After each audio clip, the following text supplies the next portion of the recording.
Player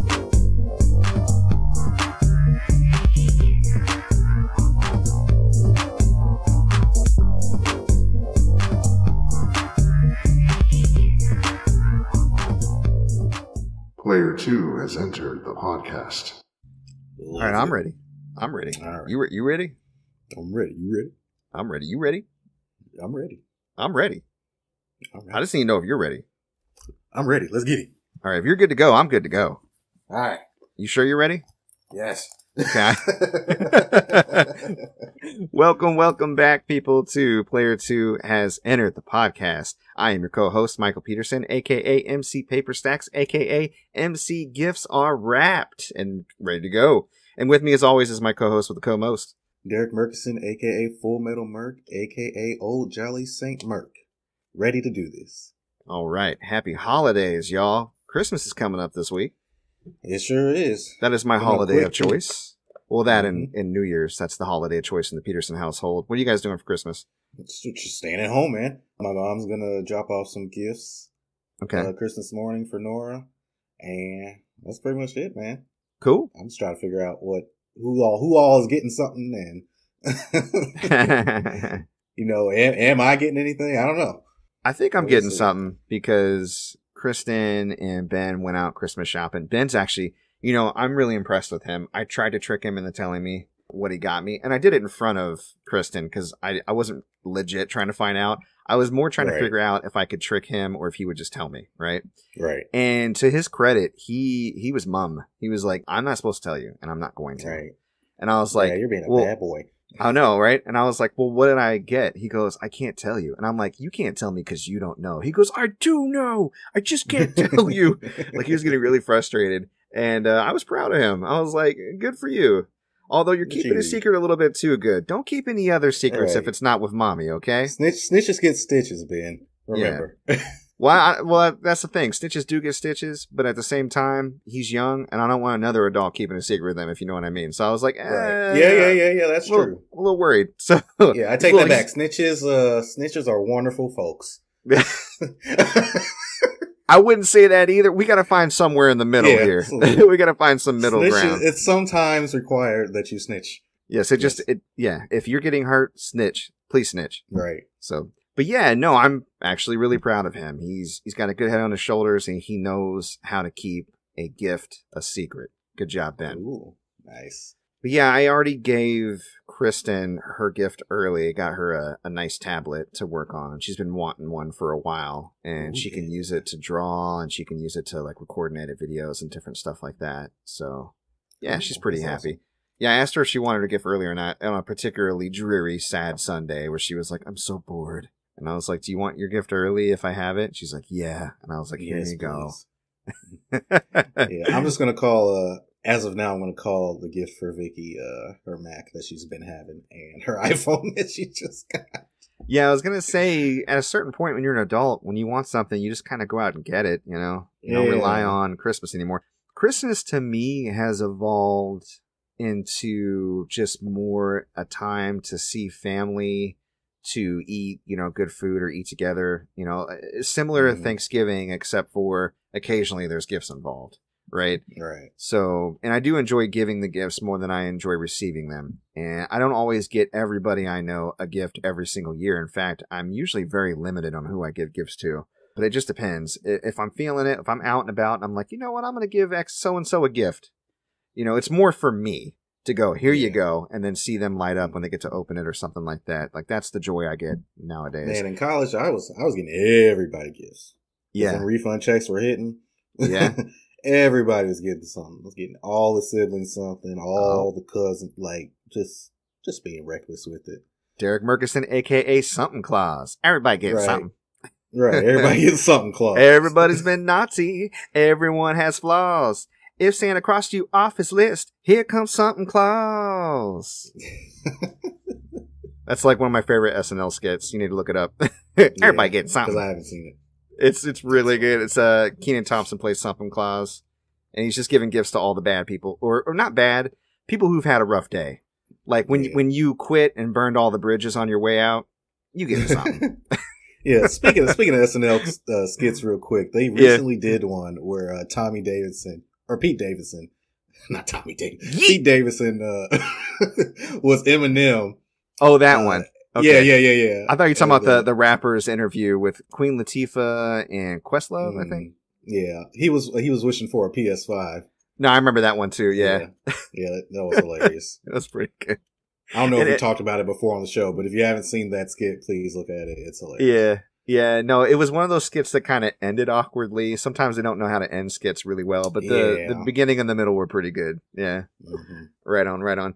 Well, cool. So some rough stuff happened recently in my neighborhood that I want to kind of get off my chest because it's kind of crazy. And it just goes to show you that you can't completely escape this, because my neighborhood is nice. Like, it's a newer, it's outside the rim 465. It's in Brownsburg. Right. You know, it's a housing addition. Everybody out here is doing okay for themselves. We in the burbs. There was legit a drive-by shooting in my neighborhood this past week. Holy shit. A 17-year-old was shot and killed on the street. What? Yep. Drove by. Wow. Shot him, kept driving. And people on the neighborhood chat have been submitting like their door cam footage, you know, of the car, trying to do what they can to assist the police investigation. I don't know if the kid was into something, if it was random. Things like that never seem to be fully random. No, it is crazy. Because this is a neighborhood that I live in, that I go walking in, that I take my son walking in.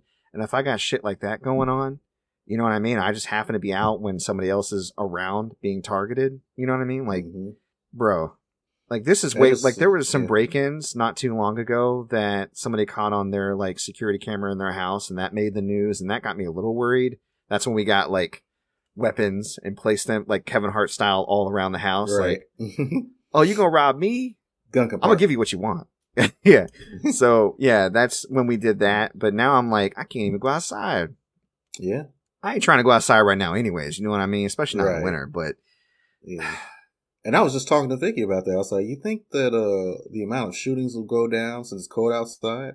Nah, just stay in your car and put that heater on and then pull that heater out. You know what I mean? Man, that sucks. Man. That's terrible. No, it is. It is. And it's one of the reasons we're seriously considering becoming expats. Not to get political, because we never get political on the show. No. But, I mean, we have this attitude about guns, and our legislation is affected not by people, like sensible people, because even sensible gun owners are like, we need background checks, right? Right. Like, I don't think anybody's sensible. Like, it's just NRA and this lobbying money that's being influenced in Washington, not average people. Whether you are pro-gun ownership or you're not, and I know people on the right and the left that are all about guns, and I get it. But the thing is, you can't go against the statistics. Statistically, your chances of getting shot go way up as soon as you even get a gun, right? Which is why I haven't gotten one yet. But you're not trying to get shot. I'm not trying to get shot. But I'm not going to knock somebody that owns a gun. What I am knocking is anybody that doesn't see or support that we need tighter gun laws.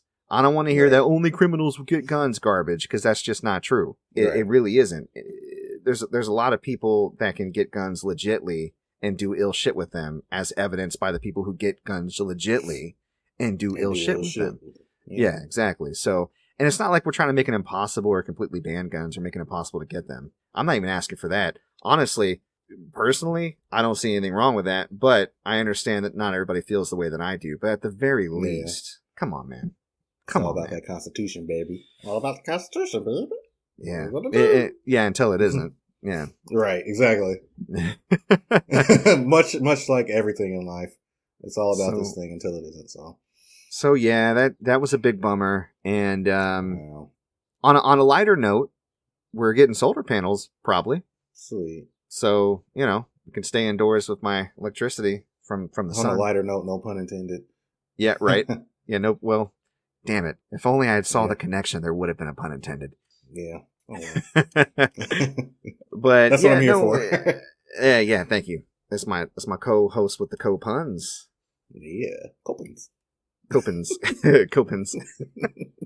I got targeted. Big data. They got me. I was watching YouTube and they're like, hey, would you like solar panels? We can finance and incentives and payment plan. And I was like, oh, this sounds great. Call me. Right. Yeah. So I was meeting with somebody earlier about the pre-thing, talked to a sales guy today. He's going to put together a proposal for me tonight. I'm going to look it over to see if it's on the level.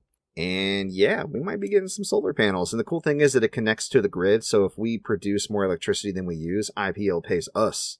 Pay me, big boy! Big dick boy. Big dick boy, get paid by IPL. Power company paid me. Right. That's some big boy shit right there. Yeah, that is. And they even have a third-party app that they give you access to, so you can see exactly how much electricity you're generating. So if IPL tries to pull some sly shit like, oh, you owe us because the wattage that you used was less than you gave to the grid, I'm like, nah, consider Exhibit A. So where did that come from? Yeah, exactly. I got facts, baby. So yeah, well, I'll keep the folks updated on how that goes.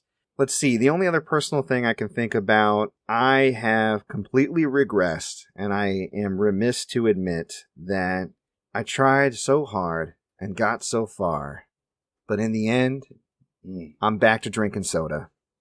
Oh, man. I know. It's back. Diet Coke, baby. Diet Coke? Can't give it up, baby. I tried, but I just, even after I got unused to it and was feeling better, especially like with a high salt meal, like if I was making myself some like fried rice or a rice bowl, or we were having like white people taco night, it's what we like to call it. Even if we were having tacos, I was just like, man, you know what would be really good with this? A soda. Right. I mean, at least I'm not saying a beer, but still, right. I thought I would be rid of it. And so I got them back, and then I was only having like 1 or 2 a day. And I was like, okay, I can keep this up. And then recently I got in kind of a spiral and got a little bummed out. I don't know if it had anything to do with someone being murdered in my neighborhood, but I'm back to like drinking too many, and I have to rein it in again. And it's just, yeah, I've never seen anyone as serious about their Diet Coke as you. So yeah, no, it's a legit addiction. Like, guys, sometimes listen, somebody will. Yeah, go ahead. We've been over Michael's house before, and I'll ask for something to drink, and can I get some Diet Coke? And he's like, he's got like 24 cans in there. I'm like, I need enough to last me. Why don't you grab a cooler instead? Yeah, why don't you get some water, man? Right. I was literally getting ready. Coke, boy. I was literally getting ready to say the same exact thing. I was like, people be trying to come over and drink my Cokes, and I'm looking at them like, man, you might not fucking drink my Coke. Right. I got you, like you said, I got 24. It's Tuesday, and I'm like, I need enough to last me through Thursday. You don't understand. It's 2 for $7, man. Yeah. For 12 pack. Like, people make fun of Trump for drinking too much Coke. I might have him beat. I don't know. Damn. Like, in my hay, at least. I have pulled back, but then I'm ramping up again. I can't stop. Yeah, I can't. It's hard, man. I mean, I guess as far as vices go, it's not the worst vice to have, but yeah, we don't really drink pop over here anymore. We've been drinking a lot of flavored water from like Walmart, but it's still carbonated. Right. And I was asking Vicky yesterday, I was like, why does it have to be carbonated for it to taste good? You know what I mean? Because I've had flavored water that is not carbonated and it tastes terrible every time. So I don't know. Maybe it's the way the chemicals react and bring out that sweet bubbly goodness. I don't know. Bubbles, man. I'm telling you, that's part of the reason why I love Diet Coke so much. But it's also just the taste, and because I don't drink any other sodas too. That's the other thing.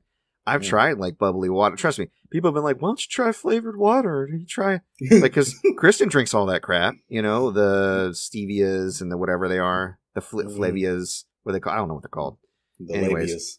Yeah, drinking some labias over here. It's so bubbly. Oh my God, no. But yeah, I can't get with any of that, man. I keep trying and I can't do it, and I wish I could. Player 2 pod rated M for mature. Yeah, well, that's for sure. You know what's funny? I've been listening to other podcasts where they cuss and they can get as raunchy as we do sometimes, and they don't mark their shit as explicit. Like, I'll be on Spotify and it's all, there's no E next to any of their episodes. And they're way bigger than us. And I'm like, how do they get away with that shit? I mean, I've never tried it, but I kind of want to be upfront and honest about it. Yeah. Like, I don't want to say we're clean or not explicit when we are. That just seems disingenuous. I don't know. Yeah. But we'd probably get more listens or get pushed more if I'm marked as clean. But you know what? We were just talking about it earlier. I ain't in this for the money because there ain't ever going to be none.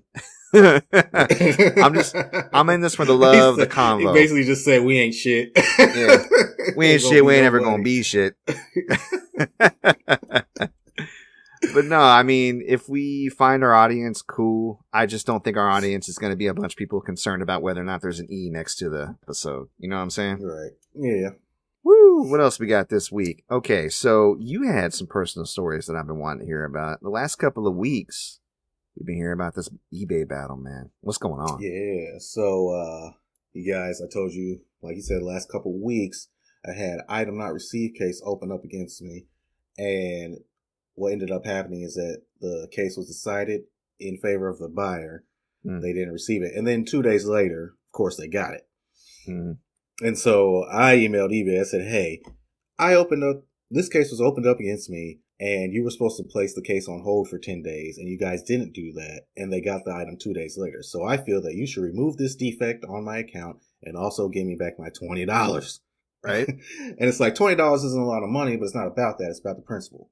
Because like if I let eBay get away with this, then and it's clearly their fault, then you know what won't they do? I got an email back and they said, "Hey, you know what? Our bad. You should see the $20 refunded back to your account." I was like, "Yes!" Ooh. So I win. Ha! I get my money back, and it's been just so crazy with all this USPS shipping delays. Oh yeah, they've been yeah. No, go ahead. Sorry. Stuff has been delayed for like weeks, like 2 to 3 weeks on certain stuff. And it's crazy. And it'll be something that's like going to the next state over. It's wild, but it seems like it's slowing down because Christmas is kind of, you know, the shipping window is closing. Yeah, the shipping window to get stuff by Christmas is definitely closed now. So I think we should be seeing our packages get where they need to be on time now. Yeah, I was just going to say, I have this thing connected through USPS where it just shows me pictures of my mail that I'm going to get that day. So I have an idea what's coming. And there's this huge disclaimer at the top, like, COVID, delays. Right. And I'm like, shipping volume. Easy, guys. Like, it's big and bold and like one of those almost junk email adverts. And I'm like, who designed this? This is intense. Right. I guess they really want you to read it. They probably get a lot of feedback, or have been getting a lot of feedback, and they're just annoyed. And they're like, put it in big, bold, red fucking letters. Tell them to shut the fuck up. Right. I'm so sick of your shit, people. It's COVID. What do you want? We're out here trying to do the best we can. Government ain't giving us no money. Keep cutting funding. Sucks. Yeah. I hope that's one of the first things that Biden does, like in his first 100 days, is figures that shit out and removes that old Republican law where they have to like pre-fund all their pensions up to 50 years or something dumb, so they don't have any money. The USPS was self-sustaining up to a point, and they were actually making money, and then fucking Republicans put an end to that shit. So, you know what I mean? And then they turn around. That's the thing I don't like about Republicans. Like, I can complain all day about Democrats and what their problem is. The thing I don't like about Republicans is they're so shady. They will break something on purpose and then bitch about how it's broke. Like, they're about small government, unless it's legislating that ass, like being like, oh, you need to bring this baby to term. But that's a whole other thing. But they will find a program that they don't like, not because it doesn't work, because they just don't like it. They will make sure that it can't operate and institute laws that breaks it fundamentally, and then complain that it's broken. I'm like, you're the one that fucking broke it. You know what I mean? It's like that Eric Andre meme where he shoots Hannibal. And the Republicans will be like, why would the Democrats do this? But well, the problem with Democrats is the question should be, why would Democrats let it happen? Yeah. You know what I mean? I mean, the thing is, like, right now we're having to choose between, there's this big argument about Medicare for all and reparations, and they're pitting each other against each other, and then they're not wanting to vote on it. But I'm like, if you vote on it, we'll see who actually does vote for it. There's too many I know that will vote against it. There's all this nonsense going on right now. And luckily the noise is a lot quieter because it's not the news covering Trump all the time, which I haven't seen hide nor hair of Trump lately, which is nice. It's been really nice. He's in hiding. Yeah, which good. Although I heard White recently he was ranting at the White House that he wasn't going to leave. Like, he started to believe his lies. Originally, he was talking all this shit about how he won, but secretly he was like, yeah, I lost. You know what I mean? Like, but now he's bought into his own bullshit, which is interesting to me. And he's like, I'm not going to leave. It's just I'm like not leaving. I don't think he would, because he's a bit of a bitch, so I don't think it'll ever come to this. But I would. He's a bit of a bitch, but let's just be real. So I don't think it would come to this, but I would love to watch Secret Service like drag his ass out because he refuses to leave. Oh, that'd be great. Imagine. I mean, obviously he won't. Yeah, no. As soon as like anybody comes up to him with any kind of smoke, he's gonna be like, okay, let's go. Right. Okay, but, I don't have enough money. Okay, I'm sorry. Man, it would be nice to see. Yeah. Oof. Man, that was a tangent and a half. Dims and reps, baby. What are you? So eBay did remove that negative comment. Yes, they had already removed the negative comment because the item was delivered. But yeah, so I've also been getting other item not received cases, and I've just been updating the tracking, and then the stuff will be delivered, and I'm good to go. So did you ever put up that disclaimer we talked about? Yeah, I actually did. I sent it out to about 20 of my customers. Okay, that bought something from me, and then eventually I was just like, they'll get it when they get it, and I'll go through what I have to go through. All right. Well, hopefully you don't have another incident like this one. That sounded like just a big old headache, man. Yeah, I think those days are behind me, so that's all good. And it's good, too, because I got a lot of good stuff this week. Go to a lot of Goodwills. I've been picking up a lot of good toys. So I got a My Buddy doll from, like, the 80s. My Buddy. I actually My already buddy. ended up selling that. Is that actually how the song goes? Yeah, let the 80s kid tell you how it goes. Right. Yeah. Go for it. So it goes, my buddy, wherever I go, he's gonna go, my buddy, my buddy and me. And then they had Kid Sister. Oh, it was the girl version. That's hilarious. Yeah, and then of course, and then Chucky came out and destroyed that toy line. Right, yeah, because I was about to say, I brought it home and Vicky was like, what the fuck is that? Yeah. No, my buddy was... house right now. My buddy was pre-Child's Play, but when Child's Play came out, everybody was like, get that doll out of here. And I was like, poor my buddies. Excuse me. At first I thought it was a Chucky doll. I was like, no, that's good guy. This is my buddy. So, but obviously, Child's Play had to have been based off of My Buddy. Yeah.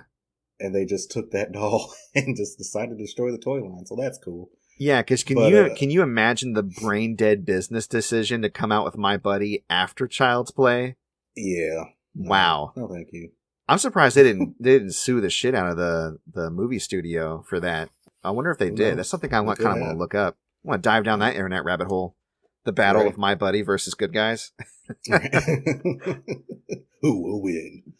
Chucky or My Buddy? All right, so you got a My Buddy. That's good news. Yeah. I got a Raphael, a Teenage Mutant Ninja Turtles Raphael Practice Pal from 1992. And this is like a 20-inch tall toy. It was super clean. Wow. Man, it's up on the store right now. But these things are anywhere from $150 to $200. And it was super clean. So I'm hoping to get that for it. But, we'll see. Okay. Yeah, next thing. I walked into a thrift store right in front of my face, the Budokai Tenkaichi trilogy on PS2. The what now? And the third Dragon Ball Z Budokai Tenkaichi. Oh, okay. 1, 2, and 3. Okay. And the 3 had the bonus disc with it too, which is actually really hard to find. Wow. So that was really dope. Got a Minecraft Ender Dragon plush. If anybody plays Minecraft, the Ender Dragon is the boss at the end of the game. I know him thanks to Smash. Right. Finding a lot of Power Rangers blasters from Goodwill. Cool. Picked up some Transformers Armada Minicons. Got a Boba Fett blaster rifle. And my best pickup from last week is, and I don't know if I sent this to you, but I picked up Baten Kaitos Origins on the GameCube. Complete. Wow. From Goodwill Outlet. So I only ended up paying like probably 50 cents for it. Yeah. 50 cents. Woo. Yeah, well, it's $1.29 a pound, so. Oh, that's right. They go by the pound. Yeah, though a case is only like 4 ounces. Man. So yeah, I was like, ooh, and that was one of the only things I found that day, but it sure was worth it. Yeah. But yeah, man, all this stuff is up for sale at ebay.com/str/gamergoodies and more. And if you want to support me and put some food in my baby's belly, head on over there. Yeah, Nora-isms. Yeah, we put up a video of that clip on our Facebook page last week, and I got some good feedback from that. So that's a fun story. Looking forward to the next Nora-ism. Cool. Well, here it is. It's coming up right now. Oh, because you just reminded me. Okay. Yeah, so I got a couple of them for you. We're getting Nora ready for daycare. And Vicky, she comes over to Vicky, and she's like in a real playful mood, and she slaps Vicky in the face. Okay. Now it wasn't really hard, but it's like a playful slap. And then Vicky sends her to timeout, and she's crying. Then when she comes back, Vicky says, "Do you know why I sent you to timeout?" And Nora says, "Because I knocked your face out." And then we both just bust out laughing, man. Because I knocked your face out. Because I knocked your face out. That was why I was in timeout. 4 years old and already like proclaiming her legend far and wide. Yeah, me, right. I knocked my mommy's face out. Yeah, I'm going to knock you out. Mama, I'm going to knock you out. Wow. Yeah, so that was a good one. Another one is I picked up a Popeye stretchy toy yesterday, and Nora picked it up, and I said, "Hey, Nora, what's his name?" She said, and I know she doesn't know, and she's like, Mamashers. Mamashers is a freak. I said, "He's a freak?" And she said, "Yes." He a freak. He a freak. Mamashers is a freak. I was like, well, he a freak for olive oil, so you ain't wrong. He a freak for spinach, baby. That's my baby, though, man. I just dropped her off at my mom's so we could get just a day and a half of freedom because daycare is closed all next week. Every single day. So good luck Vicky's to you. Going to be home. Well, I mean, I'm going to be out for most of it, but Vicky's going to be home. Good luck to you, Vicky. So, yeah. I love you, baby. Thank you. Poor Vicky.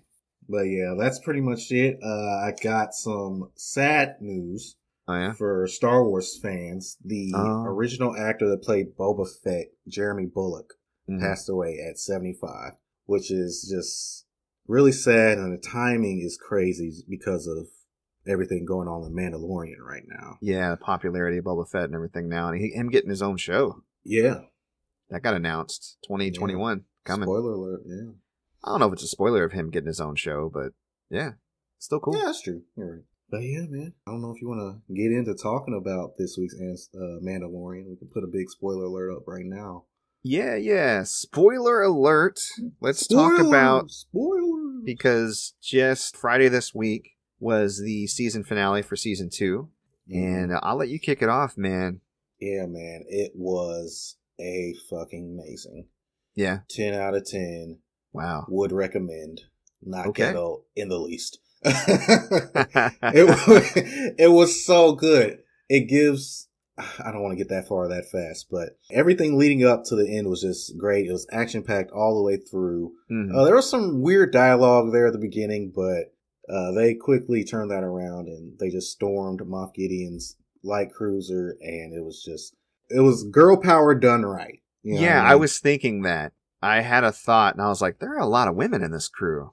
Yeah, exactly. Really it got like half. Yeah, they got halfway through the ship where I was like, oh shit, these are all women kicking ass and doing it well and doing it right. And it's not an in-game moment where it's just like, oh look, here's a shot of all the girls. Because girls get it done, even though Captain Marvel could have did all that shit by herself. Yeah, girls get it done. Yeah. Thanks, the boys. Right. Exactly. Yeah. And the boys did it really well too, so. I agree with you. In the beginning, I didn't like, the only thing I don't, and I mean, maybe this is just a personal quirk, I don't like that the go-to for girls get it done is them being like overly posturing and macho and tough. Like they're presenting traditionally male, but like the toxic side. The whole thing, the whole back and forth between them and Boba Fett, like just giving him a bunch of shit and then fighting him in the bar. I'm like, what are you doing? Right. And the fact that she even let it go on, even for a half a second, like the leader did.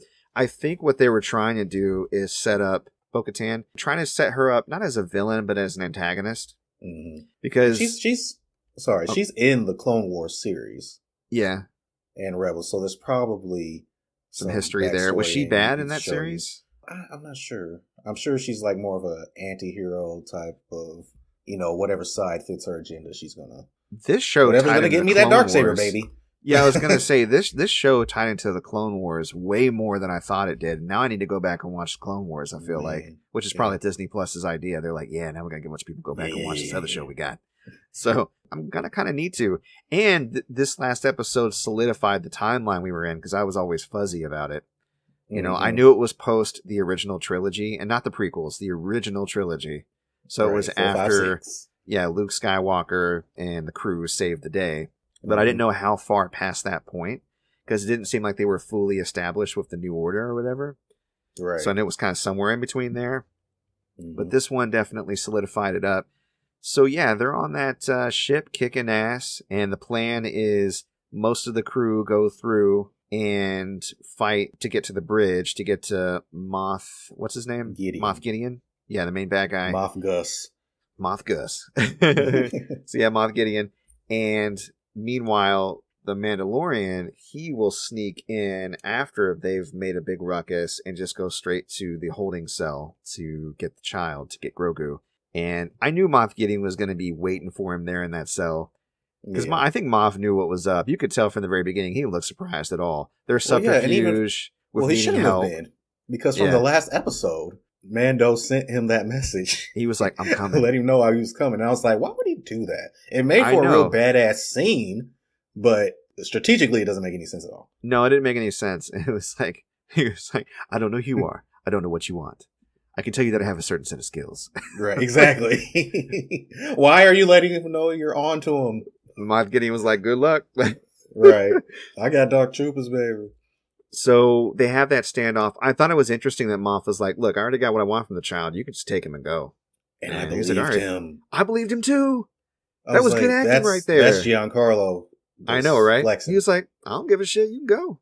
And then as soon as he turned his back, man, he attacked. I mean, Mando was ready. This is not his first rodeo. He's been attacked before. He knows how it goes. In fact, that seems like this show is always just somebody trying to get the drop on him, you know? Yeah. But and he was swinging that saber, man. He was going for it. I was actually watching a YouTube channel that was reviewing the episode, and they said that he broke like 4 or 5 dark sabers on set because he was just going so hard. Yeah. No, but it made for a great fight scene. It reminded me of the kind of visceral fight scene they were going for in the original trilogy that they kind of messed up and made too many flourishes in the prequels, and then they arrived at somewhat of a middle ground in the newer movies. Mm-hmm. But I like it when, you know, there's stakes, emotions have been built up, you understand clearly what both people are trying to do, and they're not just doing some weird choreographed dance like in the prequels. You know what I mean? Like, they were swinging at each other. They were going for it. Like the Obi-Wan and Grievous fight, great. It's just a lot, and it's real choreographed, and there's nothing really behind it. Yeah. Other than watch it's Obi-Wan just spectacle for spectacle's sake. Exactly. Yeah. Mm-hmm. But yeah, this had stakes to it. You were worried about Grogu. You were worried about, you know, Mandalorian, and it was great. That fight, and also the one where he fought that one Dark Trooper while he was trying to stop the other ones. And the fact that he struggled so much with that Dark Trooper, I was like, if the rest of them get in there, they're all going to die. Right, I thought they were going to die anyways, because I was looking at all the characters, and I was like, there's too many characters here, and those Dark Troopers are powering up too quickly. Someone's going to die. I didn't know that he was going to do the airlock thing, trap them, and then kind of blast them all out. I was like, that's really smart. But he could barely handle one. He weakened the armor with his flamethrower enough to where he can take that Beskar spear and like separate the head. Which, why isn't that a thing with robots? I don't know. Why are there so many exposed? Like, why would you put the vitals in the head? Put the vitals in the chest parts. They can keep fighting if they have a limb separated, including their head. Come on now. Yeah, it's like you don't need to simulate a human. Yeah, you don't have to put the CPU in the brain part. We're all trained to go for the brain. Put the CPU in the butt or something. Nobody's trying to shoot you in the butt. What? Your head is off, but you're still fighting us because my CPU's in my ass. put that CPU and shove it up your butt. And shove it up your butt. Thanks, Stanley. Right. We love you, Stanley. Does he have a mustache or no? I don't know. Yeah, I'm not really sure. Yeah, I love that episode where they were trying to guess whether or not he had a mustache. But anyways, back to Mandalorian. Yes. You have that standoff, and then, of course, they get him to the bridge. Then all those Dark Troopers come back. Yes. Oh, no. And they close the storm doors, but they're, like, bashing down the doors. And Moff Gideon, he's got a blaster close by that he covered up with his cape. So you know he's about to shoot somebody. And he's like, they're going to come in here, and they're going to kill everybody but me and the child. And that baby. That's right. And then they get that beacon that a ship just came into range, and you see it's what do they call those things? An X-wing? X-wing. And I was like, oh, that's the Jedi. I didn't even think at first I was like, oh shit, the Republic's coming. We're saved. A single ship? No, I knew. Well, I mean, I saw one X-wing, and I'm thinking there's going to be a bunch following it. Oh, but I see. Yeah, that's the beauty of this show being week to week. Yeah. Because I totally forgot Grogu called out for a Jedi. I'm assuming that you skip the recap in the beginning. Yeah, I skipped the recap. We watched the recap. That's probably why it was on my mind. I was like, yeah, he just called out for a Jedi, because the recap was like very focused on the fact that Grogu sent a message out and that a Jedi probably heard it. That's the thing about recaps. And the Jedi, man, that Jedi was badass. Woo, tearing that shit up. I was like, oh, green shit, saber. Yeah, the face was covered up. And again, I was trying to guess, but also not really knowing what the timeline was, right? So I'm like, it only be a handful of people depending on the timeline. And I'm thinking Obi-Wan, but I'm like, wait, Obi-Wan's dead at this point. So it can't be Obi-Wan. Yeah, it's not Ahsoka. Yeah, because she already, and it wasn't her lightsaber or her style, and she already said she wasn't going to train him. So, but this guy went through 2 legions of Dark Troopers and just handed them their asses. Like, these guys built up to be so badass, Mando can't even handle them. And this Jedi comes in, crushing them with the Force, whacking them this way and that, lightsaber just going right through their armor. It was insane. Yeah. And then we see the green lightsaber. Man. And at that point, if you didn't know before, you know now, this is Luke Skywalker back. So did you guess it was Luke Skywalker just from the lightsaber? Oh, yeah. Even then, I wasn't sure. I've seen Return of the Jedi so many times as a child. Fair enough. So what'd you think about how they de-aged his face? I mean, like everybody's saying, it could have looked better, but I was shocked that they even did that. Yeah. Because I thought for sure they would have like recast somebody that looked like him, or that's a lot of money kept his face show, covered. Yeah. But I was like, it's Luke. It is Luke. So Vicky is watching it, is catching up. And she was in the room doing Nora's hair, and I didn't want her to look at the screen, so she wasn't looking at the screen. And I had my headphones in. And I couldn't react the way I wanted to. Yeah. Because I wanted to like start crying and screaming and hollering. It was everything. It's everything that Luke Skywalker fans have wanted from Star Wars. It's what we wanted from The Last Jedi, to see Luke at the height of his powers. Just kicking ass, yeah. Yes, that's all we wanted. And they gave it to us, and Jon Favreau and Dave Filoni killing it. Oh my God. Star Wars, I keep hearing people saying Star Wars is good again, and I'm like, no, Star Wars is good now. Like, it's good now. Because if I'm completely honest, this is my opinion, but Star Wars has never been a really good series. It's been really impactful, but as far as like, story and presentation and all that, everything that involves making a movie, that hasn't been like really good. It was fun, but not good. I think the original trilogy was good, because I remember seeing it when I was young, before the prequels. Because that's the thing, there's an age gap between us. Like, by the time you probably got into Star Wars, the prequels were already there, right? No, actually. Oh, okay. Yeah, How old were you when you watched the original Star Wars? I was probably like 6 or so. Okay. And then I would rewatch it throughout. And I didn't see the prequels as soon as they came out. Fair enough. I had to wait till they were like on cable or whatever. Yeah, I don't know. It was... I obviously didn't see them in the 70s because I wasn't born yet. It wasn't until the 80s that I watched them. But they were still very relevant back in the 80s. And even at that point, even though that they're heavily based off of serials and certain films, obviously the influences Star Wars has, it wears on its sleeve. Right. But it was still presented in such a way that there was nothing else really like it. There's a lot of imitators, but nobody can really kind of reach that level of storytelling and that level of fun and adventure. And a lot of other movies were coming out with that same type of vibe, so it was just a good time. A lot of Spielberg stuff, a lot of Lucasfilm, Goonies, Indiana Jones, just different adventure serials and stuff. And it was one of the best. So I think it was good then. I think it got diminished by the prequels, kind of losing the spirit of that and really going into spectacle. And I think that they've been trying to rekindle with these movies, but they've been really struggling with pleasing new fans and old fans and just not quite hitting the mark. I thought the newer films were okay, but I completely understand a lot of the hate that they get from fans. I'm like, yeah, okay. Yeah, but by then I've been kind of divested from Star Wars, but I'll agree with you here. The Mandalorian has reinvested me in this universe. Like, The Mandalorian is probably one of the best, if not the best, Star Wars properties that exists. Period. Bar none. Yeah. Yeah. So I'm excited to see what possibly is next with all these shows that they've announced and everything. But we just gonna quickly wrap up The Mandalorian. It we've been talking about this for a while, but it's so good. Luke reveals himself, and Mandalorian and Grogu have this touching, heartfelt goodbye, and I almost cried. I've watched so many reactions of grown men crying at this. Mando takes off his helmet. Yeah, to show Grogu his face, which is huge. Because it's the first time he's done it just to do it. Yeah. Not because he had to or anything, but he wanted his son to touch his face and see his face. Because Grogu's never seen his face on the show. No, he hasn't. So this is the first time he's seeing his face, man. It's crazy. And it was sweet because it felt like they were connected. I mean, before Ahsoka, he asked her how she understood him. She goes, well, I can connect with him. You could too, if you tried. And I feel like when he reached out and touched Mando's helmet, like at that moment they were connected and he understood, like, let me take this off and we can look at each other one last time, that type of thing.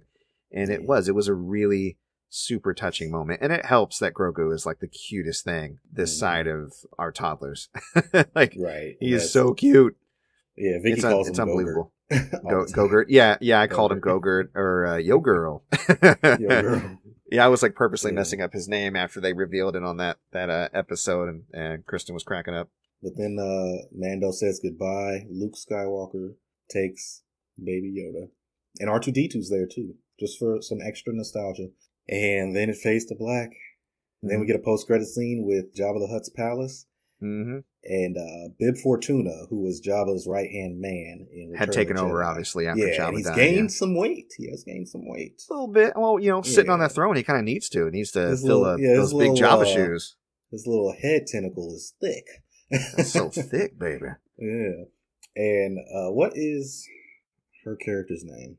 Oh, the assassin that is indebted to Boba Fett. I can never remember. She's a newer character, I feel like. Unless she's been in the Clone Wars too, which I wouldn't be surprised. Right. Well, the assassin she busts in. Yeah, taking people out. Mm-hmm. And then Boba comes down, shoots Bib Fortuna. They have short words, meaning that he goes, "Hey, how's it going? I can't believe you're alive, dead." Bang bang. And then he sits on the throne, and I'm like, Boba the Hutt, baby. Yep. Boba the Hutt. And then it said the Book of Boba Fett 2021. Yep. And at first I was like, oh shit, Boba's getting his own show. And then I watched all these other videos. I was like, oh, the third season of Mandalorian is probably going to be Boba Fett's season. Oh, you think? Yeah. And it makes sense because all of these episodes are called chapters. Uh-huh. And obviously Mando's story, Din Djarin, whatever his name is, his story is kind of complete because Grogu's gone. Yeah. And that was his whole arc. And he likes droids. He's kind of thrown away his Mandalorian creed, so to speak, by taking off his helmet and all that. Interesting. And his story's kind of come to an end. So calling it the Book of Boba Fett, and all the Mandalorian episodes have been chapters, and they've introduced all these Mandalorian characters. The Mandalorian could just be a series about different Mandalorians going forward. Different chapters. I didn't think of it that way, but that's really an interesting take. I wonder if that's how they're going to go. I will say this. His story to me isn't completed 100% because he's got that saber. Yeah.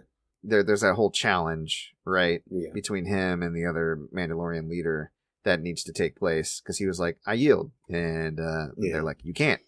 So we'll see how that goes, but that's a whole other thing. This is great. What I'm thinking is the next season is going to be Boba Fett's season. And then he's going to get one season, and then the fourth season is going to be Bo-Katan's season, and then we'll see the resolution of that Darksaber. Could be. Whole conflict. But either way, I'm excited. Yep. Great Mandalorian, great television. Yeah. Oh, so good. But yeah, we got to move on, because we've been here for a while. All right, well, let's just get into it, what we've been playing this week. Now, you been playing anything at all this week? Have you been had time to play? Not really, man. I wanted to play Tokyo Xanadu a couple of times, but I just couldn't bring myself to do it. Yeah, but no worries. if anyone is interested in Tokyo Xanadu, it is an action RPG. It allows you to switch out. You can control one character at a time. It allows you to switch them by the press of a button, and it's basically just a dungeon crawler. And it's pretty competent. Like, it's not the most embellished game you'll ever play, but the characters are there, the story's there, the fun is there, the gameplay loop is pretty good. And I'm enjoying myself. So yeah, I dig the music and the vibe. The music is... It's imitating Persona and not quite hitting the mark. But if you're going to imitate something, like I said, imitate something good. Yeah, I would say it's a dungeon crawler / life sim because you got the whole school days aesthetic and the relationships and everything. So, yeah, cool. Yeah. All right, well, I'll quickly rattle off what I've been playing. So, Age of Calamity, I unlocked a monk character, like the monks that you see when you go to do the shrine challenges. And it uses like shrine technology to attack. It's actually kind of interesting. And I had to fight it in order to unlock it. So that was fun. Oh. And I haven't unlocked them yet, but I can clearly tell just from some of the side battles I've been doing where I had to fight one of them as a boss that those fairies in Breath of the Wild, the BBW fairies. Yeah. That's what I like to call them. Yeah, them big, beautiful babies. First time I saw one, I was like, ooh, whoa. Ooh, Lord, she thick. Yeah, but I'm pretty sure, right? I'm pretty sure you can play as them too. So I haven't unlocked one as a playable character yet, but the way that they're modeled and the attacks that they have, it's going to happen. I can tell. So looking forward to that. Friday Night Frights, I played my very first PC streamed game. Yeah, which I only had a single monitor set up. I learned a lot about my computer. It's trying to set up a second monitor. I learned that I don't have an integrated processor in my CPU. And what that means is I can't directly hook up an HDMI or a monitor to it. I have to go through a graphics card, which is fine because I do have a graphics card. Unfortunately, my graphics card only has one HDMI port. Damn. Yeah. So I ended up with my newer monitor using like the actual computer hookup. I don't know what they're called, but it's where you mash in the needles and turn the little screws to tighten it. Those things. And then using the HDMI with like a second kind of older monitor that I had. So I was able to get it set up and play Spooky's. It's actually called Spooky's Jump Scare Mansion. I keep calling it Spooky's House of Jump Scares because that's what it used to be called, but they changed the name. Yeah, I don't know why they changed the name. I think House of Jump Scares is better, but Spooky's Jump Scare Mansion has pretty simple kind of cartoony graphics. And it starts out where you're just going through this mansion and you go room by room, and the rooms are very short, and then occasionally like a little cardboard cutout will pop out and try to jump scare you. And sometimes they actually work because the little company with sounds or whatever. Then eventually you get to like action. Yeah, but then eventually you get to real threats, like actual monsters that are trying to kill you, and you have a health bar. And if you don't escape in time, you will die. And then you have like a really gruesome death scene, which is kind of fun. So I made it all the way up through until this animated puppet caught me and stabbed a needle in my eye. That was fun. Ooh. But I really, really enjoy it. It's free on Steam. So if you have a PC capable of running like the babiest of baby games, because it's not that taxing, honestly, you should be able to run this one just fine. And it's worth it. It's a lot of fun. So nice. Cyberpunk is let's set that aside for a second. Played some Super Smash Bros. Ultimate because Sephiroth actually came out this past week if you passed a certain challenge. So on Thursday, and I had mentioned this before, Sakurai did his whole rundown of what the character can do. Did you get a chance to watch that? Oh, yeah. What did you think? That was great. Sephiroth is definitely OP, but he also has some stuff that keeps him from being too OP. Yeah, I was going to say he's light. He's a light character, so he can be launched a little easier than heavy characters. He's tall, so he has a bigger hitbox. And some of his moves he recovers slowly from, so while they're powerful, he does leave himself open to attack if you time your attacks incorrectly. That being said, he has a shield / parry that will attack regardless if he was attacked or not, but obviously will be strengthened if he is attacked and the attack is strong, which is good. He's got that Giga Flare that he can shoot out, which is dumb powerful. I launched somebody from the middle of the stage at 25% and they died. Because they got hit with a full blast Giga Flare. It's insane. Like it takes a while to charge up, obviously. Yeah. But if you hit somebody with a fully charged, I mean, 8-player Smash, baby. Giga Flares all over the place. Well, that's the other thing. He has these shadow flares that will have like little curses kind of float around a character and then attack them after a certain amount of time. You can stack up to 5 of them. They will also attack any other characters that are around them if they're not you or friendly to you. So in a big 8-player Smash, Shadow Flare is the way to go because then you'll be residually attacking like multiple characters all across wherever that original character goes. Right. So, yeah. Needless to say, I've been having a lot of fun. But what was really cool is at the end of the presentation, Sakurai said, Sephiroth is just going to get added to the roster like everybody else. But I thought we needed more ceremony for him. And he is kind of like a boss character. So they added a special menu on the Smash menu where you can press start and you can challenge him like a boss in easy, normal, or very hard mode. And I did beat him on very hard. It took me like 32 seconds, like to give you the time or whatever.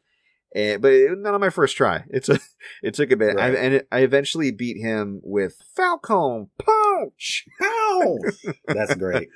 Yeah, so I had to use Falcon. I tried it with my main. He mopped Simon up. Like Simon couldn't handle it. And I tried with Cloud, but I'm not a very good Cloud player, so that immediately didn't work out. It's actually fitting that you beat him with Captain Falcon, because that was the original power move in Smash, is Falcon Punch. You get hit with Falcon Punch, you're done. Yeah, right. So I basically gimmicked the gimmicker, because he had his gimmicks and I had mine, and we just see who could hold out. So, and it's a stamina battle too. At very hard, you have 150 stamina and he has 200, and your hits are all like halved. So like I would punch him, it would take like 6% or 6 damage, and I'm like, what? Right. So yeah, I definitely had to get creative, and I basically Falcon punched him off the stage and then dunked him as Falcon. That's the way I was able to beat him. And once you do that, you unlock him early, and the challenge runs all the way up to his actual release date, which is the 22nd.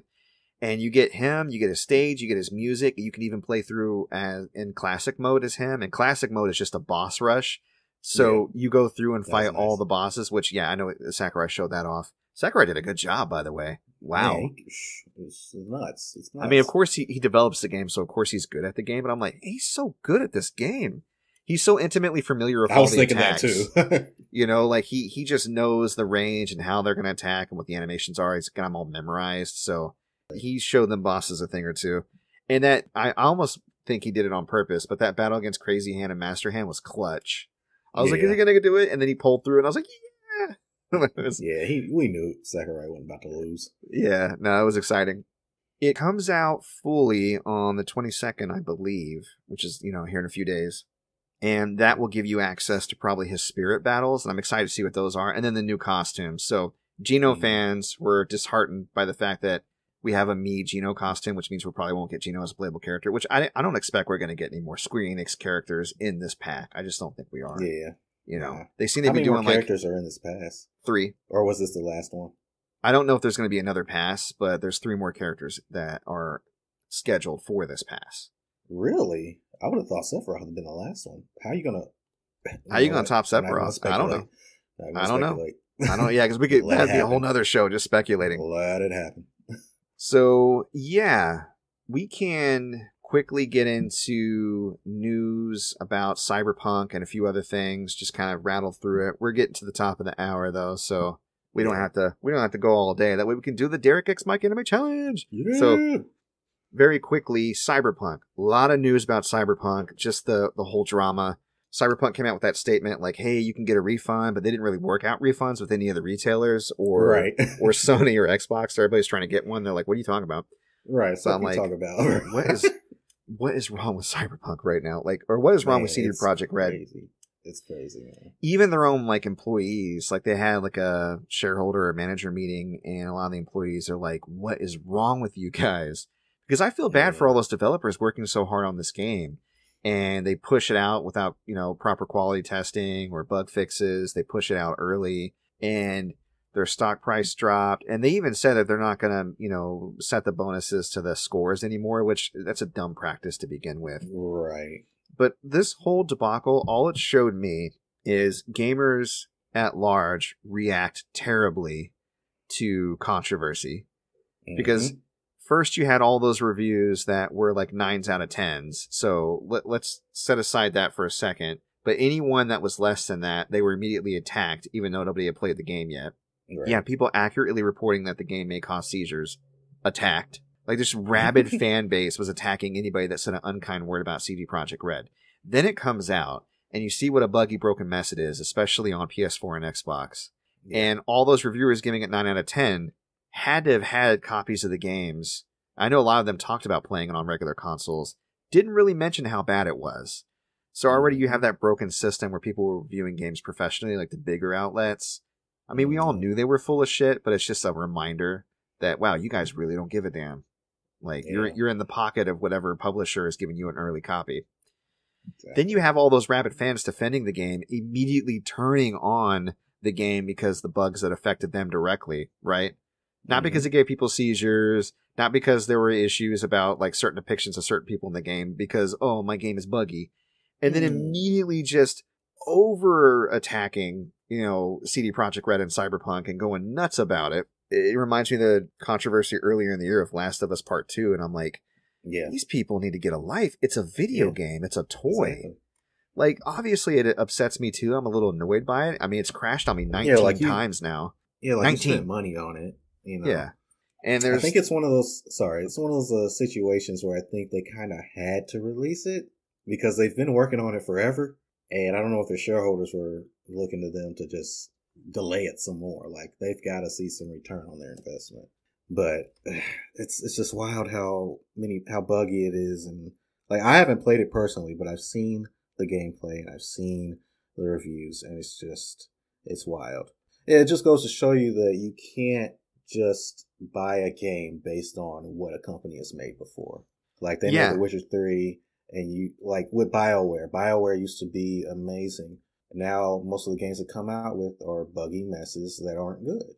Yeah. And like I said, you can't base it off clout anymore. You have to wait. You have to do your research.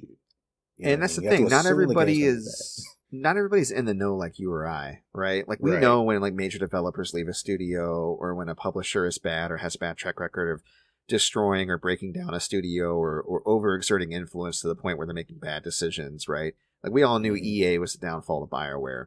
Yeah. And we've seen that max exodus from BioWare, post Andromeda, or actually pre-Andromeda, all the way up through Anthem, and what a train wreck that was going to be. Everybody kind of expected that, so the backlash and the blowback wasn't as big as it could have been. But you're right, with this, we didn't see any internal drama other than the delays, which we were all like, that's a good thing. And then there was the crunch, which are like, hey, that's a bad thing, stop that. And they're like, okay. Right. But they kind of did, but then they didn't. There was that whole thing. Yeah. And yeah, I think clout goes a long way, and they definitely hurt their reputation. And you're right, they nailed it so well with Witcher 3. I think they just got too big for their britches. You know what I mean? Like, I think they're like, yeah, well, we can handle this then. And there were so many new things they were doing with this franchise that they haven't done before. And a lot of it that they nailed is kind of surprising and amazing that they did. The first-person viewpoint, the driving, like, there's a lot of the shooting, the combat in the game is actually really good. There's a lot of competent things in this game. Yeah. Unfortunately, it's really marred by the things that were left out or unfinished or unpolished. Yeah, that sucks. It sucks. Yeah. What are you going to do? Yeah. Like, it's so bad that their stock, they lost $1 billion in stock. If the shareholders were the ones pressuring them to release it when they did, then that'll learn them. Yeah, right. All them refunds, baby. I'm like, you need to wait until it's done cooking. I don't care how long it takes. Right. So, I mean, there are games that are like, look at Final Fantasy VII Remake. We were expecting that on PS3. I'm glad it came out when it did, because if it came out earlier, it might not be the game that we got. Right. So, it is what it is. All right, let's get in that news and rattle it off. Besides Cyberpunk, there were a couple of Nintendo Directs. I watched one and you watched one. We had the Nintendo Indie Direct. And just straightforward, telling you about a lot of indie games. You can look online to see what games, or just watch the video to see what games were announced. A few that stuck out to me. Spelunky 1 and 2 on Switch. Cool. I thought Spelunky was already on Switch, but they announced 1 and 2. So, whatever. Maybe you got 1 and 2. A new game that reminds me a little bit of Fight Crab. It's called Fistafluffs, and it's about little cats that fight. Yeah, I was going to say cats or sheep. Yeah. Fighting sheep. Fistafluffs, if you're interested in a kind of Power Stones, but with cats, check that out. Among Us is on Switch now, which is great. It's really popular right now, and I'm glad that Switch players get to check it out. One thing that really stood out to me, Cyber Shadow, which is the newest game from Yacht Club Games, the people who did Shovel Knight. Oh. That's coming out, I think, really soon, in a month or two. I can't remember exactly what the release date is, but I'm glad to hear that that's on its way. And it's Amiibo compatible, and it's one of the games that uses the Amiibo in an interesting way. Yes. So if you have Yacht Club's other Amiibos, so any Shovel Knight Amiibos, when you scan them, it gives you a little robot familiar from that character to fight alongside you in the game. Awesome. That is really cool. That's dope. Anybody that is really into, 8-bit or 16-bit games done right, they really like the retro style. I mean, if you've ever played Shovel Knight, you know exactly what I'm talking about. The games are amazing. Cyber Shadow looks to do that for like the old 80s ninja style the ninja robot style. So I'm going to get it. I think it's going to be amazing. So I would recommend it for anybody else that's interested in. And then your direct, what would you have? What was it for the world?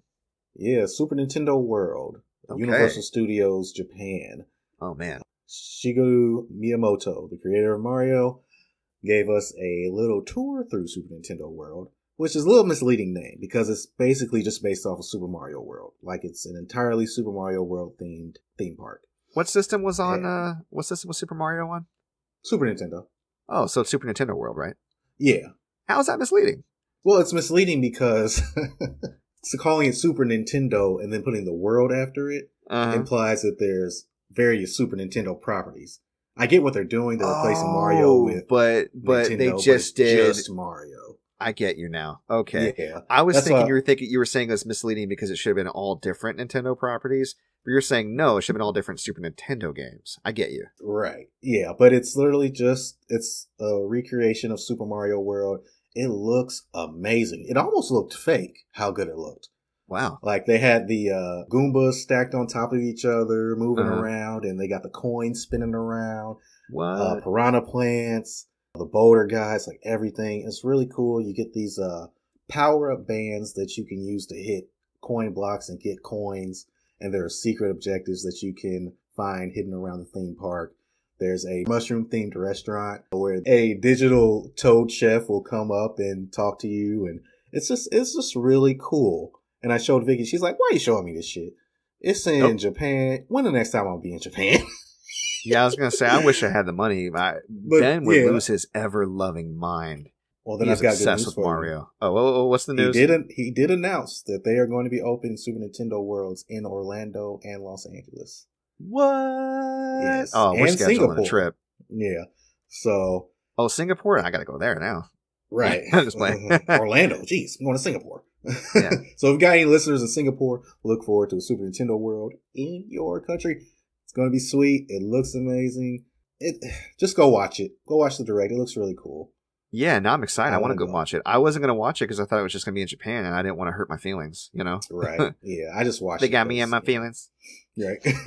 But yeah, Super Nintendo World, man. And Miyamoto and Sakurai, they're just so good. They're so good. They're out here spreading joy. Yeah, they're excited about their projects that they've been working on for decades. And they still have the passion for it. And it's good to see. It's good to see. Cool. Love the Japanese kinfolk. All right, got a couple small tidbits of news we'll rattle off real quick. And I think they're in regards to Xbox and PS4. What you got? Oh yeah, so there are limited edition Mandalorian Xbox controllers that you can enter to win on the Xbox official Twitter. One has Mando on the right side of the controller looking down, and the other controller has Baby Yoda on the left side looking up. They look really cool. Check out the Xbox Twitter if you want to figure out how to enter to win them. Mike said he's already going to try and do that. I might do it myself. But yeah, no, that sounds dope. I really would love. I don't even have Xbox Series X yet, but I want that controller for sure. Yeah, that's pretty cool. And the other piece of news, there's rumors that Sony is discontinuing the PS4 and PS4 Pro. Apparently, they will no longer be selling them direct from Sony's website. Okay. What do you think about that? I think it's too soon. Yeah. Yeah, I mean, we literally just got a PS5. Why would you stop selling PS4s? I mean, I guess in this instance, PS5 can perfectly replicate what a PS4 can do, including the Pro. And not only that, but do it better because of the SSD. Because you don't automatically get an SSD on a PS4. You'd have to mod it for that. But right. I don't know. It would still be cheaper. Like it would be.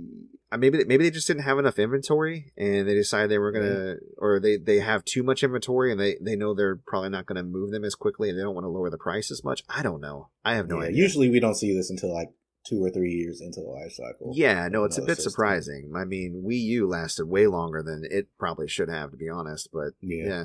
Okay. Which sucks because Wii U is a good system. It just didn't have games. They didn't support it like they should have. Bad marketing, just they really screwed up. And then they crushed it with the next system. That's how Nintendo do.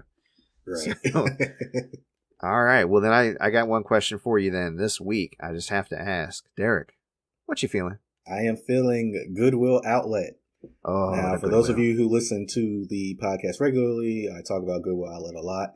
It is basically a yard sale type Goodwill store where they put all their items in bins, and it's a mad rush, and you grab what you can and you put it in your cart, and everything is priced by weight. It's $1.29 per pound, at least where I'm at. It may vary based on your location, but sometimes you can find some really good stuff in there, man. I found like earlier I said, I found like a $100 video game in there that I ended up paying like 50 cents for. I found a lot of really good toys. You find brand new stuff in there. So if you've got a Goodwill outlet near you, go check it out. Make sure obviously you have to wear your mask, but just do what you can to stay safe. And bring some Lysol with you. Yeah, help others to stay safe. And yeah, it's a good time. I went every day this week because I didn't go at all the week before. Yeah. So, yeah. Yeah, it's one of the things I miss the most at this pandemic. I used to go thrifting every once in a while, and I really enjoy doing it. And I just don't want, obviously my livelihood isn't tied to it, so I'm backed off of it. So yeah, but thank you for going out there and braving the trenches, get us some good deals. Yeah, you're performing a service, sir. Gotta do it, baby.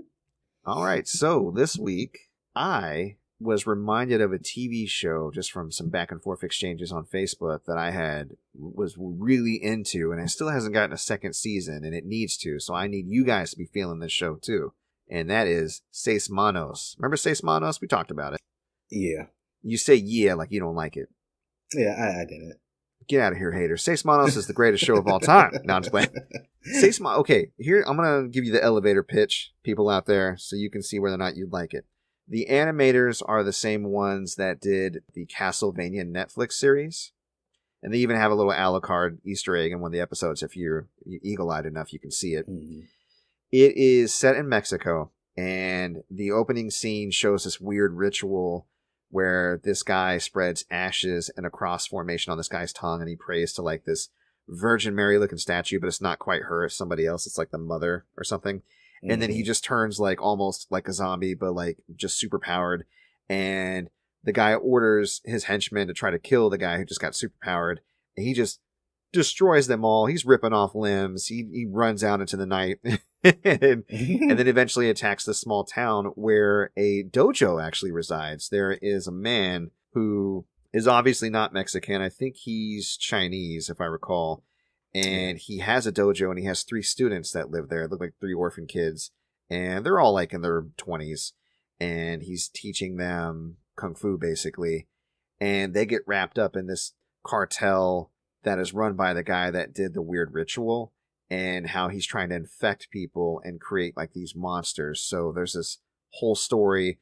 Their sensei is actually tied into it somehow. And like I don't want to reveal too much, but there's this whole mystery around where he's getting the powder from, what he's trying to use it for, how the sensei is involved, and the 3 characters that are just fighting to try to survive at this point, save their town. So I'm really into it. I thought it was a great show. I'd love to see a second season. Thought the fight scenes were brutal and fantastic. Yeah, I would recommend anybody who has Netflix to check out Seis Manos. If you're not a hater, like Derrick. What did you not like about it, if you want to talk about it?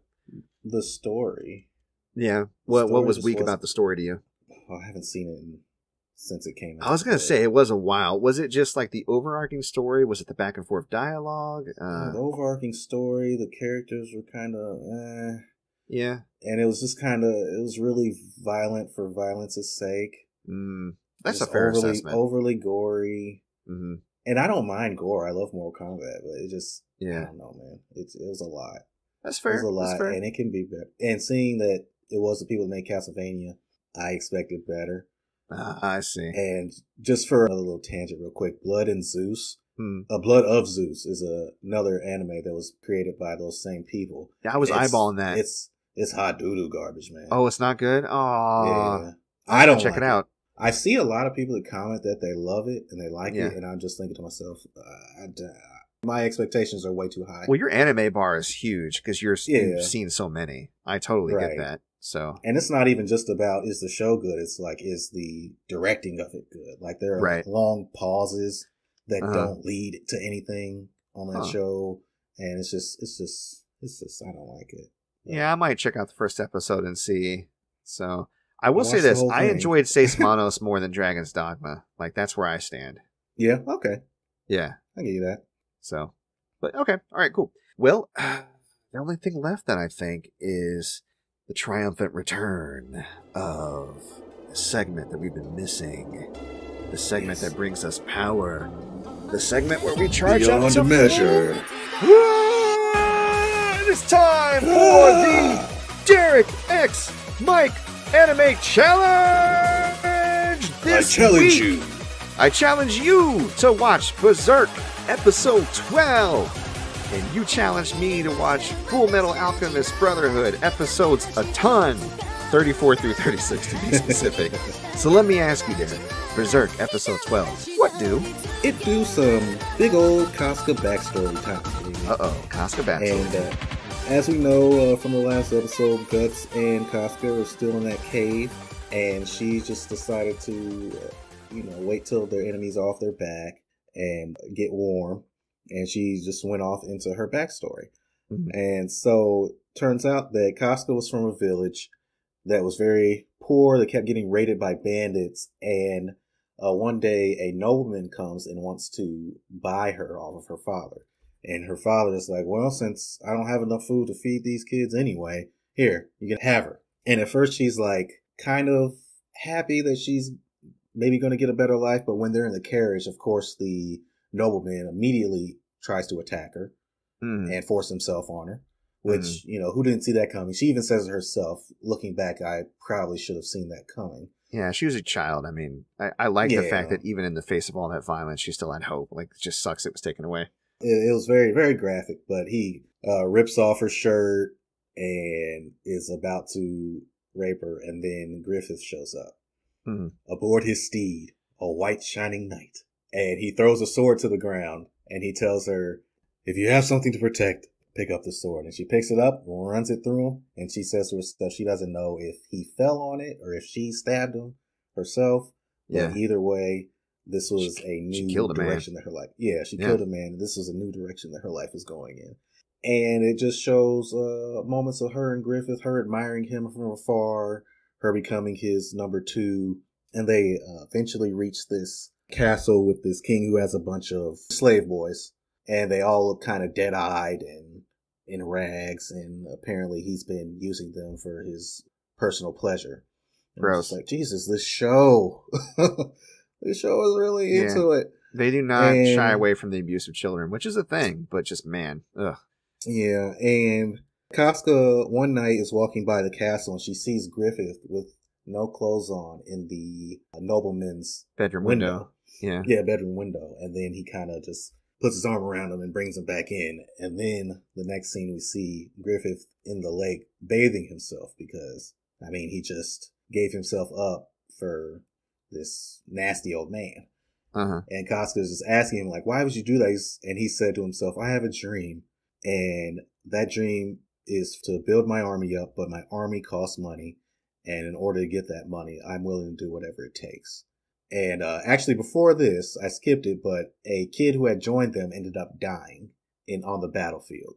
The kid that they had taken in, that really hit Griffith hard. That's why he was doing this, because if he had the money... He didn't want to lose any more kids, yeah. Yeah, he didn't want to lose any more kids. So if he had the money to take care of his entire army of grown men, he wouldn't have to have children in there, basically. Yeah. And Griffith is disgusted with himself as well. He's actually, like, clawing his skin. And the way it's animated is crazy. Like, he literally breaks the skin of his arms. And he digs into it as he's, lamenting. Yeah. Oh, my God. It was just so crazy. And then Casca runs up behind him, hugs him, is like, Griffith, stop. What are you doing? And he just turns around and immediately regains composure, places his hand on her head.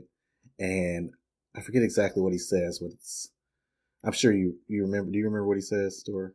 No, not exactly. Not at that point. I remember basically when she goes, why would you do that with him? And he goes, for the money, of course. Right, for the money. And I'm like, oh, Griffith, you dirty bastard. But he places his hand on her head, and he just completely reassures her. And she's like, wow, this is a very strong man here. And then we see when Guts starts to come around, and she sees how he's treating him. And at that point, she knows that she's not going to be the chosen friend that Griffith has been looking for, because she sees how he treats Guts. and she don't like it. So that's pretty much why she hates Guts, because Griffith saved her life and she's wanted to repay him and be his friend, but he never really looked at her like that. Yeah, they never connected on the same level that she sees Guts and Griffith connect. Yeah. Yeah, so it really that's sucks. rough. Yeah. And the episode ends with some of Shooter's soldiers are still looking for Guts and Casca. So they have to get dressed and get moving, and that's where we leave off. Oh, this next episode, dude. Hype. Yeah. Okay. Super I like hype episodes. Yeah, Guts is about to get a well-earned nickname in this next episode. Oh, yeah. All right. Well, let me shoot on over to Full Metal Alchemist then. So we're at episode 34, Ice Queen. Edward learns, through discussing with the soldiers there at the wall, that a steel automill is not suited for cold weather at the Briggs Fortress. And Olivier asks the Elric brothers about the purpose of their arrival. And they kind of very obviously hold back information, but just kind of land on they're searching for May because they want to learn alchemy. Olivier is actually also intrigued because she's quite interested in alchemy. Edward is kind of getting a tour from one of the soldiers there named Major Miles, who happens to be part Ishvalan, and kind of challenges him.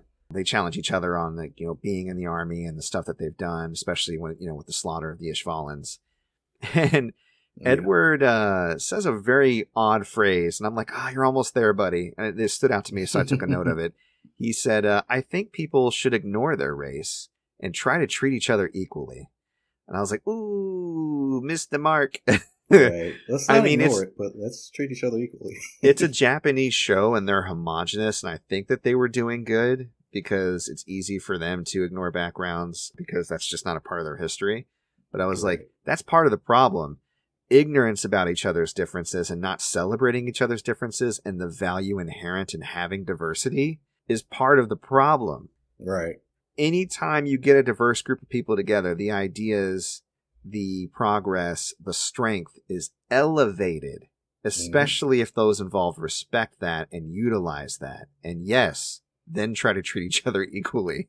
So, so little sidebar there, but I thought that was interesting. That I ignore you, friend. Yes. I don't see color. You should. Right, exactly. When you don't see color, you negate my experience. You might need to go to the doctor.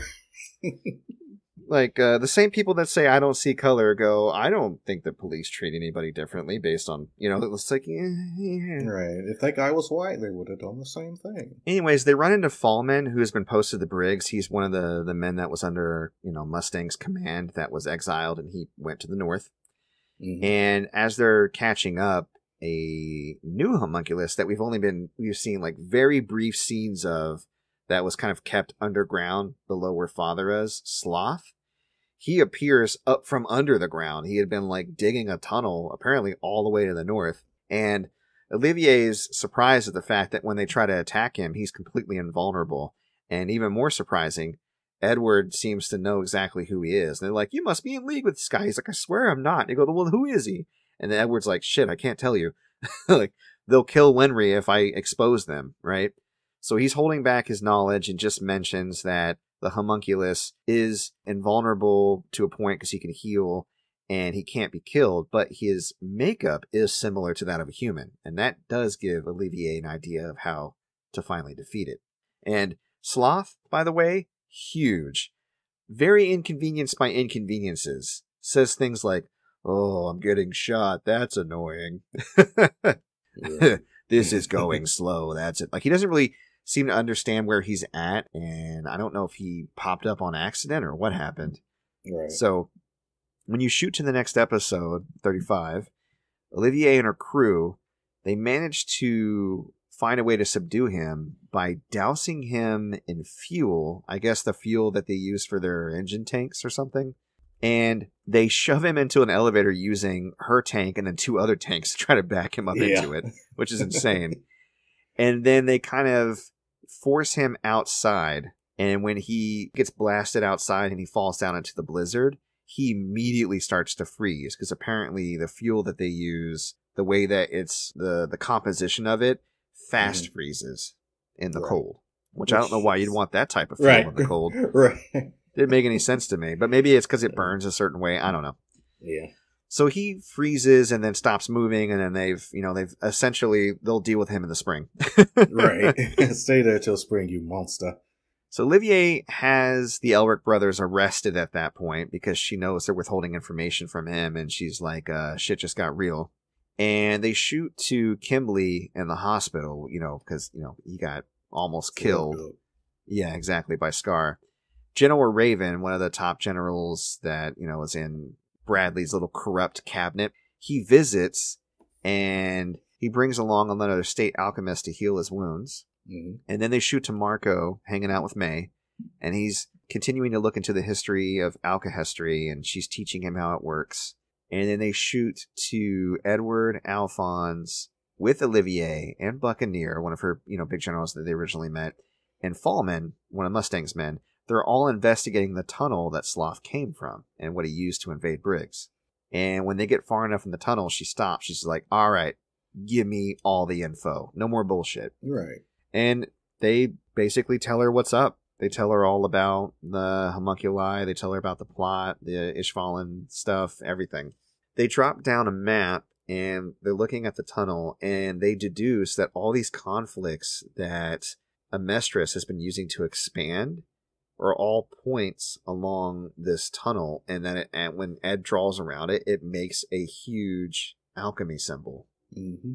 And so they were basically building this underground tunnel in the shape of an alchemy symbol, and they're expanding this country for the sole purpose. Like, they're starting all these conflicts. They talk about that religious town that Ed went to, God, way back in the very, second episode. Yeah. Or maybe the third, I can't remember, where they calmed it down. I think the East Regiment came in and calmed them, and then Central came in, and what's that? Leor was the name of the town. I just remembered it. Oh, yeah, that's right. Yeah, and Central came in and booted them out, and shortly after they did, the town went into chaos again, because that was Central's original plan. That's what they were trying to do, is that way they can go in with the military and crush them and have that place occupied and ready for whatever their plan is. So they all come to that conclusion, and Olivier talks with Raven, who shows up to the base with Kimberly, and they're like, you gotta get him to spill the beans about the plans or whatever. So she has a plan to kind of solicit information out of him and, play kind of weak or not knowing much about the homunculus that showed up. And he kind of flirts with her a little bit, and he's offering her immortality and tells her about how they're going to create immortal armies. And the others are kind of listening in on the conversation. And that pretty much ends that episode. So now she's learning, she's pretty much confirming their plans with Raven, who's just all about yeah, girl, you want to be immortal? Just stick with me, baby. The next episode, the last one I watched, episode 36, it starts off with a flashback with Hohenheim and his wife and little baby Edward and little baby Alphonse. He's just thinking about his time 13 years ago when he actually left the family. And he was lamenting about how his body would outlast his wife and his sons, and he didn't want to watch that happen. And that's kind of why he was considering leaving. And she has him take a portrait. She's like, here, we can immortalize how we were. And it's a portrait you've seen throughout the show, but his face is always covered. Right. Mm-hmm. And then you get a chance to see the real portrait. And she surprised him with it, said, it's about these moments. Don't think about the future. Think about what you have now and appreciate it. And you see he's crying in that photo, which is why they kept covering up the picture. So sad. Yeah, big time. He does eventually leave, though. And he tries to leave without Edward and Alphonse seeing him. But, of course, they wake up and he has to look at their faces. He hardens his face and walks away. That's the last thing they see. I can't remember exactly why he goes ahead and decides to leave, though. Do you remember? They haven't told you yet. Oh, okay. So there was a reason for him leaving, but it wasn't divulged, and it wasn't because he was afraid of watching them grow old anymore, because that had been kind of resolved. But that's the scene we get to kind of relive. Shooting back to the present, soldiers that are investigating the tunnels under Briggs Fortress, Olivier's soldiers, they're kind of riding on horses, trying to see how far they go.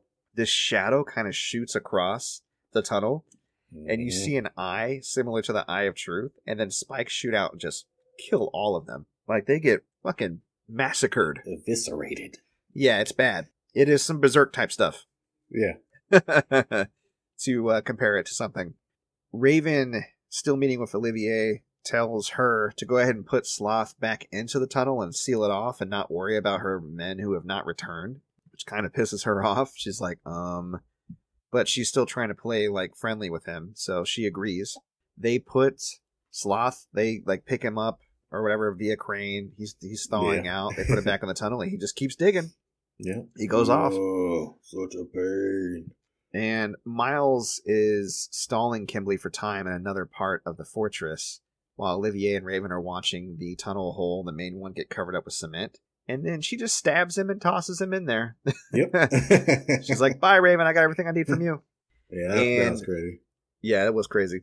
She shows a few of her men a separate entrance to the tunnel so they can try and investigate, get their men back if they can. And then Kimberly actually brings Winry over to see Edward and Alphonse, because apparently she was with them. Right. Just to kind of subtly remind them of their situation. Like, you're up here, you haven't spilled the beans yet, but remember, if you do, Winry's close by. We can kill her anytime we want. You know you done fucked up, right? Yeah, right. And then Scar and Yoki, they shoot back to that. They finally reunite with May and Marco. And so they're all together now, kind of doing the whole Alka-History research thing. And Mustang receives information about the events in Briggs from his intelligence sources. And a message directly from Olivier. And that's where we end the episode. What do you think? I think whatever's about to pop off, it's going to pop off soon. Yeah. I mean, pretty much the cat's out of the bag for members of the military that are not already on board with the plan. And Edward and Alphonse are gathering a decent amount of allies. Pretty soon, Scar and Marco and May, they're coming to their own conclusions and everything. I think they're going to team up. So it's about to go down, it feels like. A lot of major players are in the same area. So Yep. So we'll see how all that goes. And see, I guess despite the threats, it could think Winry's there to help out, Right. So, because he definitely needs an auto mail fix. Mm-hmm. So, well, cool. Well, I believe that is our episode. And we have some new announcements to make. We have a new Facebook page that we talked about last week. It's doing pretty good. And we also have a new YouTube page. So, yeah, I'll get on that in just a moment. But if the smash folks that like button. Smash that like button to subscribe. Hit the notification bell. That's right. So, yeah, if you want to go ahead and just let the folks know, hey, they're interested in them pickups, or they want to reach out to you, where can they find you at? They can find me on Twitter at goodies_more. I'm on Instagram at gamergoodiesmore, and you can check out all my sweet pickups and things for purchase at ebay.com/str/gamergoodiesandmore. I got video games, I got toys, Power Rangers, Transformers, you name it, I got it. So go check it out.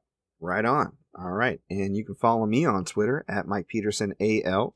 And my stream archive YouTube channel is MC Paperstacks Plays. Our new YouTube channel, where we're going to archive not only our full episodes, so you can listen to them on YouTube if you prefer to use YouTube, but also all the clips that we're making to promote the episodes if you just want to listen to smaller chunks. You can find that on YouTube at Player2 Has Entered the Podcast. And then, of course, I do Twitch streaming, twitch.tv/MCPaperstacks. Brawlers Mondays at 9. Horror Games Fridays at 10. Mainstream Tuesday, Thursday, Saturday at 8. That's all Eastern time. Right now I'm playing Cyberpunk for the mainstream, despite the fact that it crashes on me twice per episode. You can check out future podcast uploads on our hub, anchor.fm/player2 has entered the pod. You can also find us wherever podcasts are played: Breaker, Google Podcast, Overcast, Pocket Cast, Radio Public, Apple Podcasts, and Spotify. You can email us for questions, comments, concerns, suggestions, etc. at mcpaperstacks@gmail.com. And our Facebook page, please feel free to visit and follow and like us there if you're on Facebook. That is facebook.com/player2 has entered the pod. And that's our show. All right. And when is Christmas? Next Friday? Yeah. All right. Well, Friday or Thursday. We're not gonna see you guys, or you're not gonna hear from us until after Christmas. So Merry Christmas to all of our lovely listeners out there. We thank and appreciate every one of you.